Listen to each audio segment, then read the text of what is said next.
Hello everyone, I'll read a story for you. Listen carefully. The title is Tiny Tina Tompkins. Let's begin. Tina Tompkins had always been very tiny. She was short, shy, and felt completely strange. All the other girls were in nice clothes, but Tina's mother had to make Tina's tiny dresses. Everyone else got cards on Valentine's Day, but Tina was so tiny that the boys never noticed her. Tina hated being tiny. She wanted to be tall, pretty, and popular. Most of all, Tina wanted Tommy Taylor to notice her. Tommy Taylor was the tallest boy at school. He was smart, funny, and great at sports. Everyone loved Tommy, especially Tina, but Tommy never noticed her. One day, during art class, everything changed. Tommy and Tina, please go to the storage room and get some paint and clean brushes, said the teacher. Tina couldn't believe her luck. If only Tommy would notice her. She followed him up to the storage room. He opened the door, flicked on the light, and searched for the paint. What colors do we need? Blue and yellow? Tommy asked. Tina nearly fainted. Tommy had actually spoken to her. Say something smart, she thought. Say something witty. Instead, she said, yeah, Leo. Yeah, Leo? Tommy asked with a laugh. I mean, yes, blue and yellow, said Tina, blushing.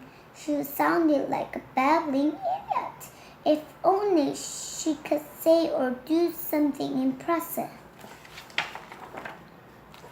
Suddenly, the fire alarm rang throughout the school. It must be a fire drill, said Tommy. Tina nodded, relieved for an excuse to get away from him. She opened the door and let out a loud scream. This wasn't a fire drill. This was the real thing. There was a fire and the flames were blocking the hall.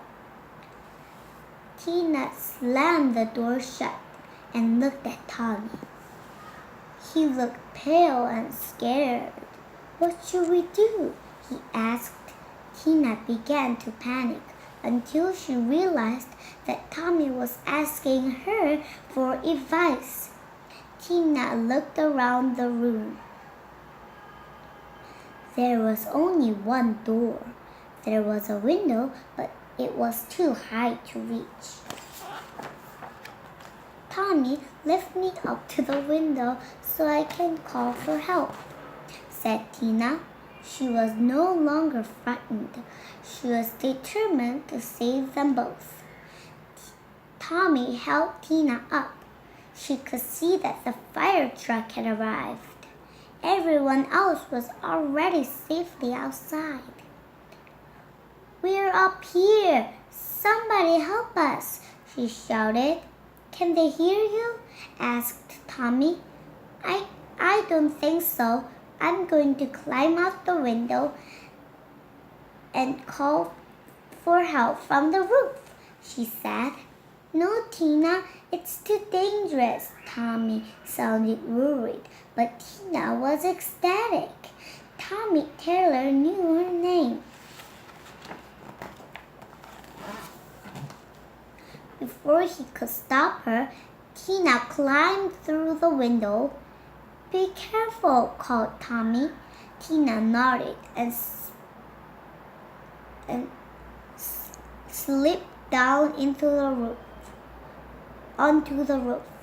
She took off her sweater and waved it around. Up here, she yelled. Up here. Suddenly, everyone saw her. The firemen grabbed their ladders and ran towards the building. Within minutes, they were carrying Tina and Tommy to safety. Everyone crowded around to see if they were hurt. "We're fine, thanks to Tina. Luckily, she's small and brave," said Tommy.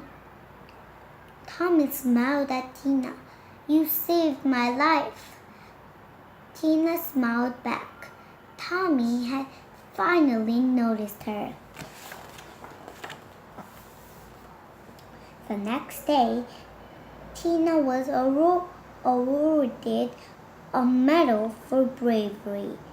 Everyone agreed that Tina was a hero. The fire chief hung the medal around Tina's neck and then lifted her up onto his shoulder. The whole school clapped and cheered.